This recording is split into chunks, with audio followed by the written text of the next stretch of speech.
오늘 공부할 기업은 파이어플라이 에어로스페이스입니다.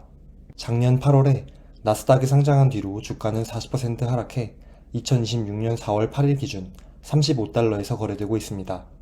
시가총액은 57억 달러입니다.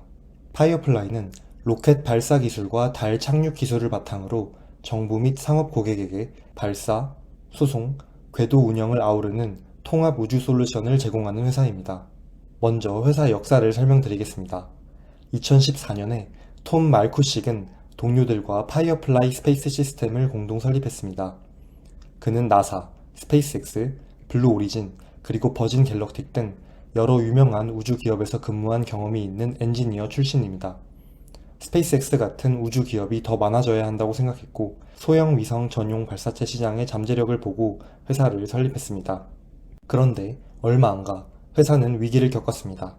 2016년에 톰 말쿠식의 전 직장인 버진 갤럭틱이 파이어플라이를 상대로 지식재산권 소송을 제기했기 때문인데요. 또 시리즈 A 펀딩에서 주요 투자자가 이탈해 어쩔 수 없이 전 직원에게 무급 휴가를 제공했고 사업은 일시적으로 중단되었습니다.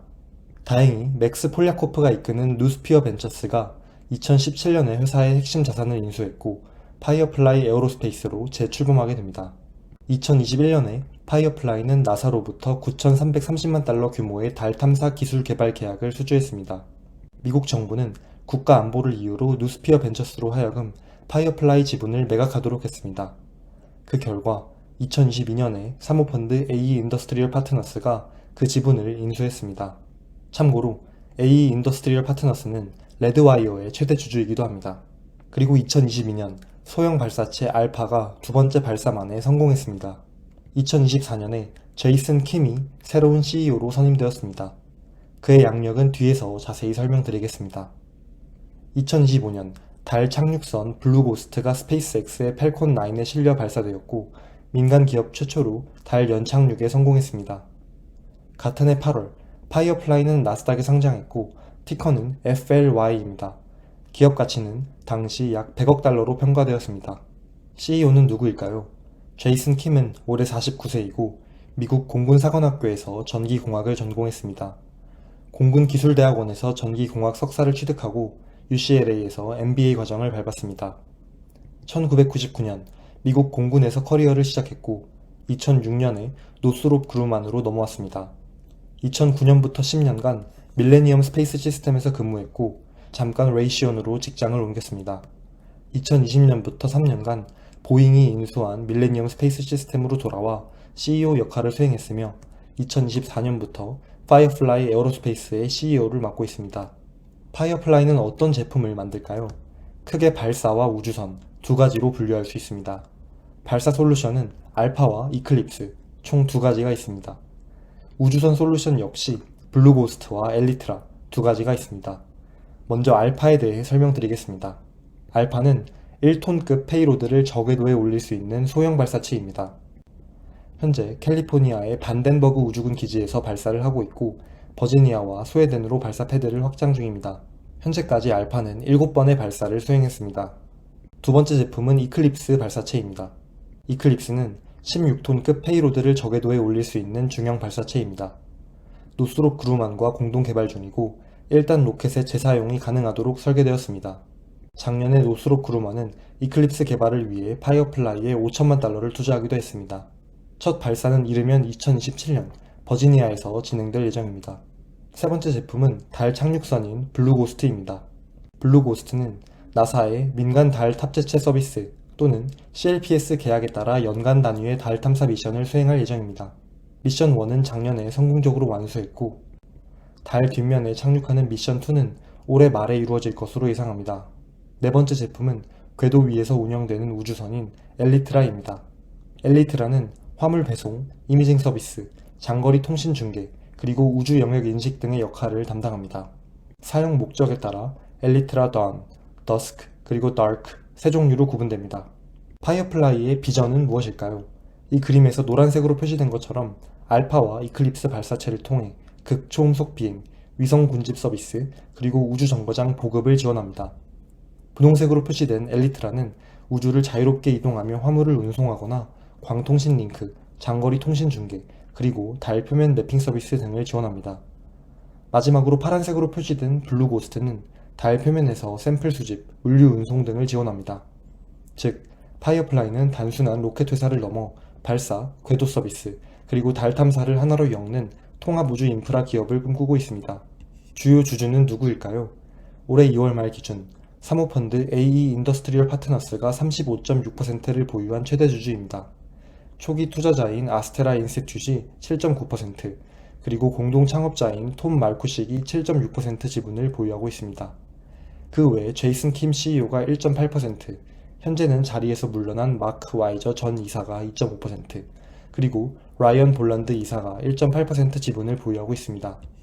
이렇게 내부자와 3명의 대주주 지분만 합쳐도 60%에 달합니다. 목표 주가는 얼마일까요? 6명의 애널리스트 중 4명이 매수 의견, 2명이 중립 의견을 제시했습니다. 12개월 뒤 평균 목표 주가는 33달러이고 현재 주가보다 6% 낮습니다. 4분기 실적 발표 후 1개 기관이 목표 주가를 소폭 상향했고 3개 기관이 목표 주가를 내렸습니다. 이들은 왜 이런 결정을 내렸을까요? 4분기 실적을 같이 살펴봅시다. 4분기 매출은 5,770만 달러를 기록해 직전 분기 대비 90% 증가했고 EPS는 마이너스 0.26달러를 기록해 예상치를 소폭 상회했습니다. 사업 부문별 성과를 말씀드리겠습니다. 올해 3월에 알파의 7번째 발사가 이루어졌고 록히드 마틴의 페이로드가 궤도에 성공적으로 진입했습니다. 올해 3번의 추가 발사가 예정되어 있고 다음 발사부터 성능이 향상된 블록 2 발사체가 사용될 것입니다. 차세대 중형 발사체 이클립스의 경우 1단과 2단을 연결하는 핵심 구조물에 대한 인증이 완료되었습니다. 또 미란다 엔진의 연소 테스트를 100회 완료하며 엔진의 신뢰성을 입증했습니다. 우주선 사업의 경우 작년에 블루고스트 미션 1을 통해 민간 기업 최초로 달 연착륙에 성공했으며 14일간 달 표면에서 작업을 수행했습니다. 블루고스트 미션 2를 위한 착륙선과 궤도선의 구조 인증 테스트가 완료되었고 나사와 UAE로부터 페이로드를 인도받았습니다. 올해 말 또는 내년 초에 발사를 목표로 하고 달의 뒷면을 탐사할 계획입니다. 2028년 이후 발사 예정인 미션 3의 경우 예비 설계 검토가 완료되었고 달 남극에 착륙하는 것을 목표로 하는 블루고스트 미션 4는 시스템 요구사항 검토가 완료되었습니다. 궤도 우주선 엘리트라의 경우 블루고스트 미션 2에서 핵심 역할을 맡을 예정입니다. 블루고스트를 달까지 운송하고 달 표면 이미징 서비스인 오큘라를 지원합니다. 파이어플라이는 국방혁신단이 추진하는 심우주 탐사 미션 프로젝트 시네쿠온에 선정된 바 있습니다. 거기 들어가는 엘리트라 우주선의 상세 설계 검토를 최근에 완료했습니다. 또 나사와 트리니티라는 지구 방어 미션에 대한 연구 계약을 체결했습니다. 소행성 같은 지구 근접 물체의 정찰 및 탐색을 위해 엘리트라 우주선이 활용될 예정입니다. 한편 파이어플라이는 작년에 미국 정부 기관을 대상으로 미사일 경보 및 우주 영역 인식 시스템을 제공하는 사이텍을 8억 5천만 달러에 인수했습니다. 기존의 파이어플라이가 로켓이나 우주선 같은 하드웨어에 집중했다면 이번 사이텍 인수를 통해 AI 소프트웨어 기술을 확보하게 되었습니다. 사이텍은 미국 우주군의 차세대 미사일 경보 지상 시스템인 4G 프로그램의 핵심 사업자로 선정된 바 있습니다. 최근에 추가 계약을 따냈는데 계약 규모가 1억 달러 이상 증가해 총 3억 7,200만 달러가 되었습니다. 미사일이 발사될 때 발생하는 방대한 데이터를 처리하기 위해 데이터 센터를 구축하고 운영 소프트웨어를 공급하는 역할을 맡고 있습니다. 또 지난 분기에 미국 내 비공개 고객으로부터 수천만 달러 규모의 우주 소프트웨어 계약을 수주했습니다. 파이어플라이와 사이텍은 각각 미사일 방어청이 주도하는 쉴드 프로그램에 선정되었습니다. 이건 우주 방산 기업에 투자하시는 분들이라면 다들 아실 것 같은데 총액 1,510억 달러 규모의 초대형 프로젝트입니다. 이제 2025년 연간 손익계산서를 보겠습니다. 총 매출은 전년 대비 163% 급증해 1.6억 달러를 기록했습니다. 발사 솔루션 매출은 전년 대비 26% 증가해 2,900만 달러를 기록했고 우주선 솔루션 매출은 전년 대비 240% 폭증해 1억 3천만 달러를 기록했습니다. 블루고스트 미션 1이 성공했고 사이텍을 인수한 덕이 컸습니다. 매출 총이익은 3,100만 달러를 기록해 흑자로 전환했습니다. 영업이익은 마이너스 2.6억 달러를 기록해 적자 폭이 커졌습니다. 연구개발비가 전년 대비 34% 증가해 2억 달러를 기록했습니다. 당기순이익은 마이너스 3.3억 달러를 기록해 적자 폭이 커졌습니다. 이자 비용은 전년 대비 6% 감소해 2,200만 달러를 지출했습니다. IPO를 하면서 주식수가 크게 늘어났고 그 결과 EPS는 2024년 마이너스 20달러에서 2025년 마이너스 4달러로 대폭 희석되었습니다. 2025년 말 수주잔고는 전년 대비 23% 증가해 14억 달러를 기록했습니다. 이 중 사이텍이 기여한 금액은 최대 1억 7천만 달러입니다. 이제 재무상태표를 보겠습니다. 총 자산은 18.2억 달러이고 그중 유동자산은 9.6억 달러입니다. 총 부채는 6.3억 달러이고 그중 유동부채는 2.1억 달러입니다. 총 자본은 11.9억 달러가 있습니다. 유동 비율은 451%, 부채 비율은 53%로 IPO 과정을 통해 자금을 조달한 결과 재무구조가 크게 개선되었습니다. 이제 현금 흐름표를 보겠습니다. 1년 동안 영업활동에서 2억 달러가 순유출되었고 순손실액 3억 달러보다 적었습니다. 투자활동에서는 4억 달러가 순유출되었습니다. 사업 인수를 위해 2억 8천만 달러, 정기예금에 1억 달러, 그리고 설비투자에 3,300만 달러가 사용되었습니다. 재무활동에서는 12.6억 달러가 순유입되었습니다. 구체적으로 IPO를 통해 9.4억 달러, 우선주를 발행해 2.3억 달러를 조달했습니다. 1년 동안 순현금 흐름은 플러스 6.6억 달러이고 기말 현금 및 현금성 자산은 7.9억 달러입니다. 가이던스는 어떨까요? 파이어플라이는 올해 매출이 전년 대비 170% 폭증한 4.2억 달러에서 4.5억 달러를 기록할 것이라 전망했습니다. 이는 올해 예정된 4번의 알파 발사를 기반으로 합니다. 어닝콜 후 경영진과 애널리스트 간의 Q&A가 있었습니다. 주요 문답을 정리해드리겠습니다. 첫 번째, 미국 연방정부가 4G 프로그램에서 미사일 경보 지상 시스템의 주 계약 업체를 50년 만에 새로 선정했다는 점은 매우 큰 사건으로 보입니다. 이 프로그램의 중요성에 대해 말씀해 주실 수 있나요? 사이텍은 지난 40년 동안 MDA, 우주군, 공군의 유사한 프로그램들을 지원해 왔습니다. 이번 4G에서는 AI를 이용해 상황실 운영자의 역량을 증폭시키고 있으며 이란 전쟁에서도 24시간 365일 작전을 지원하고 있습니다. 현존하는 가장 진보된 미사일 경보 및 추적 시스템 중 하나이며 위성들로부터 전달되는 고속 대용량 데이터를 처리하며 우리 조국을 지키고 있습니다. 두 번째, 2026년 매출 가이던스에서 하단과 상단의 차이를 만드는 변수가 무엇인가요? 매출 가이던스의 중간값 중 80%가 이미 수주된 상태이기 때문에 이 수치에 대한 확신이 있습니다. 알파 발사 횟수가 늘어남에 따라 이 수치는 더 안정화될 것입니다. 최근 나사가 2027년부터 달 착륙선 발사 주기를 한 달에 한 번으로 가속화해야 한다고 그 필요성을 제기하고 있는데 이러한 잠재적 수요는 현재 가이던스에 반영되어 있지 않습니다. 세 번째, 달 탐사 미션당 매출 트렌드를 어떻게 예상하면 좋을까요? 블루고스트 미션 매출은 매회 비행을 거듭할수록 증가하고 있습니다. 미션 1의 매출은 1억 달러 수준이었고 이후 미션들은 1.5에서 2억 달러 범위로 꾸준히 늘어나고 있습니다. 여기에 오큘라 이미징 서비스나 데이터 판매 같은 잠재적인 추가 수익원들이 더해지는 구조입니다. 네 번째, 우주 데이터 센터가 기술적 혹은 경제적으로 실현 가능할까요? 우주는 막대한 전력 생산이 가능하고 열 방출 역량도 뛰어납니다. 무엇보다 궤도상에서 직접 사물을 감지하고 처리해 사용자에게 효율적으로 전달할 수 있다면 지연 시간을 획기적으로 줄일 수 있다는 점이 가장 큰 장점입니다. 사이텍은 궤도 데이터 센터에 올릴 소프트웨어 애플리케이션을 보유하고 있고 서로 다른 궤도의 위성 군집들을 하나로 연결할 것입니다. 이를 통해 저궤도, 중궤도, 정지궤도 위성들이 서로 협력해 데이터 수집 능력을 비약적으로 높일 수 있을 것입니다. 다섯 번째, 이클립스의 첫 비행이 이르면 2027년으로 계획하고 있다고 말씀하셨습니다. 향후 몇 달간 우리가 주목해야 할 주요 마일스톤이 무엇일까요? 알파 발사를 통해 배우고 생산한 것들이 이클립스의 리스크를 줄여주고 있습니다. 현재 비행용 미란다 엔진이 제작되고 있으며 올해 말까지 공동 개발사인 노스롭 그룹 안에 1단 기체를 인도하는 것을 목표합니다. 마지막으로 투자 포인트와 리스크에 대해 생각해 보았습니다. 첫 번째 투자 포인트는 우주 산업은 이제 시작이라는 점입니다. 60년 전 글로벌 우주 산업은 미국과 소련 간의 냉전에서 비롯되었습니다. 당시 우주는 수익성을 따지기보다 이념과 국력이 맞붙는 조용한 전쟁터였습니다. 그러나 1991년에 소련이 해체되었고 돈 먹는 하마였던 국가 주도 우주 산업은 민간으로 넘어가기 시작했습니다. 일론 머스크는 2002년에 스페이스X를 설립했고 숱한 실패 끝에 재사용 로켓을 상용화했습니다. 로켓 재사용이 가능해지자 발사 비용이 기하급수적으로 떨어지기 시작했고 사람들은 우주에서 수익을 창출할 수 있는 방법을 고민하기 시작했습니다.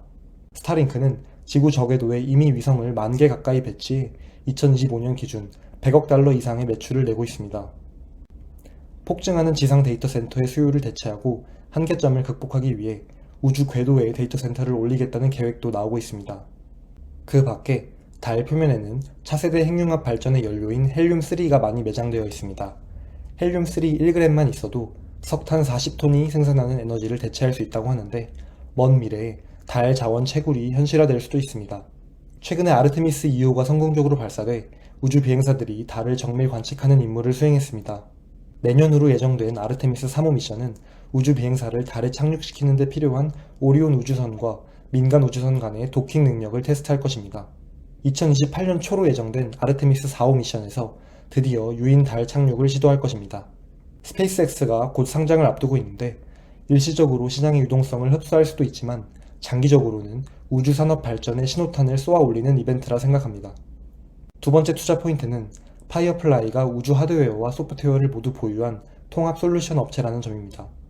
알파는 소형 발사체 시장에서 자리를 잡아가고 있고 재사용 가능한 중형 발사체 이클립스는 노스롭 그루만의 투자를 받아 이르면 내년에 첫 발사를 하게 될 것으로 보입니다. 또 작년에 블루고스트라는 달 착륙선이 달 표면에 성공적으로 착륙을 함으로써 앞으로의 달 탐사에서도 중요한 역할을 맡을 것으로 보입니다.